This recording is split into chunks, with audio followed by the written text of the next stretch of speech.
What's up, Hippo lovers?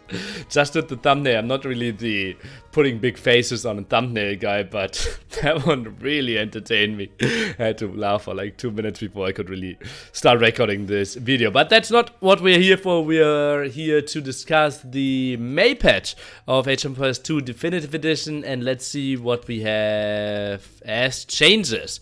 Most importantly, we fixed one of the big issues where we could research technologies instantly and without any cost of resources. So that's a big fix. Finally, Malaya fixed again as well, researching 66% of the time instead of 166%. Then we have some other features that aren't really that important for me, and yada yada yada. And now we get into the interesting phase, civilization balance. Supplies removed for those civilization. And supplies was, in my opinion, technology introduced to make champions more viable and nerf Eagle Warriors, and therefore AdSec May and so forth and so on. Let's take a look. What civilizations are affected? Chinese. How often do we go for champions if we are Chinese? Probably only if we face Meso. So that makes Aztecs and Mayans stronger against Chinese. I think otherwise it will not be affected at all. Cubans, never seen them go longswords or anything before. Huns, never before. Khmer, probably never before. Lithuanians, never before. Mayans, only if I see Mayans mirrors, and both are going for Eagle, and then someone tries to tech switch, but most of the time they stay on Eagles anyways. Mongols, that's probably the only civilization out of all of those where I see if they face proper Eagle attack from Meso civilizations, that they go for longswords and they tech into champions later on. Tatars, not really sure about them. I don't really know. So I feel this is a weird way of approaching something. I didn't fully understand it, but I think it will only affect Mongols at all out of all of those. So I think this might be a bigger topic than it should be with those civilizations. I think it gets more crazy if we went for civilization that rely on them more, like on the Celt range or something like that. But yeah, not really sure where we're heading here. So watchtowers can not be built in Dark Age if we start with towers. That's something for mega random, something for fortress maps, not the most important thing. Hussars have the first better attack, doesn't really change their damage output there. And now we go into the civilizations. Aztecs, they kind of feel like, okay, they're on Arabia, like they're strong in Arabia for so long, they're strong on Arena for so long, very viable as a flank in team games, strong monk rushes, and it kind of feels weird that they weren't touched for so long, except that supply was introduced to kind of counter them, in my opinion. And, well, they get a reduction there. 15% was the old bonus for production, now 10%.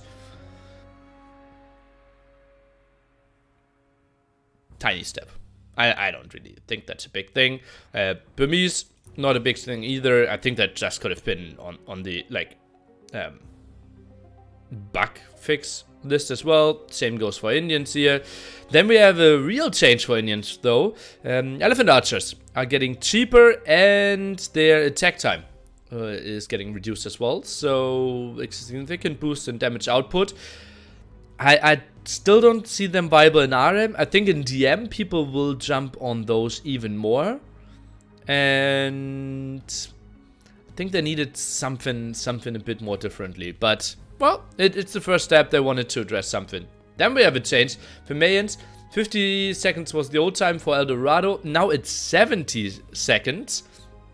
I'm trying to remember times where I felt, okay, people are waiting and just hoping that El Dorado is kicking in. I don't really remember a lot of games there. So I think maybe making it more expensive could have been an option, only plus 30 HP instead of plus 40 HP if you want to address it. But also like Mayon's late imp isn't super crazy. So I think like making it weaker HP wise wouldn't be a great approach. Then we have a tiny baby step again, Zealotry, 800 gold instead of 700 gold. It just feels like, okay, Saracens are back. Let's try to angle something there, but yeah. If you don't include it in the patch note, it will take some time before people would have realized. So I think that's not the most important thing. Now we get into the real stuff, the new map pool. And we truly have some new maps that you might not know if you didn't follow Age of Empires for quite some time already. Let's directly start off with Bog Islands, a map where you start with 3 rhinos, some buffaloes, and there are more buffaloes around the map. And as you already can see, there's a lot of shallow terrain here. We can fight a bit for the water as well. And yeah, this is a map where I predict a lot of hate will be posted in the forums. Continental, kind of replacing islands here. The map now with most water together with the Bog Islands. Also a map that will be very campy. You only have a small pathing here. You will fight on water, but long distances, no early fights. Will result into a lot of galleys instead of fire galleys, so that will make a lot of people happy. But still, I don't see this one generating super action-packed games. This will always go to Castle Age unless someone tries a weird sneak. Looking at Kilimanjaro, fully land-based map, and that one is a bit more on the aggressive side surely. Yeah, you can wall yourself quite reasonably well, but the center control will always give you a big hill, and from there on you can launch some of your attacks, and lots of the wood is in the center, so I actually like this addition. Mountain Pass is an OTC start map that will replace Nomad.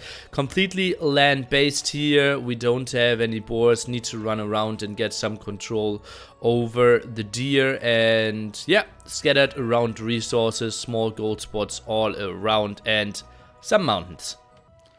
For team games, we have now the map Wolfhill, team game only map, and we have the normal starting resources here, limited gold and stone, but we can fight for a lot of relics in the center, and I personally am a big fan of like crazy maps like these, but surely not everyone will like that one.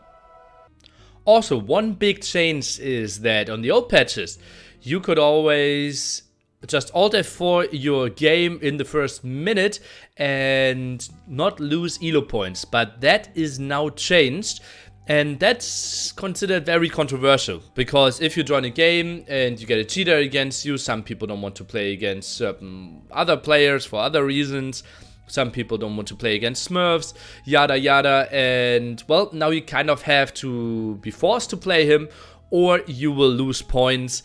I think going into the right direction, because all that mass quitting wasn't nice, but considered very controversial. I would love to hear your thoughts about that one and the new map pool.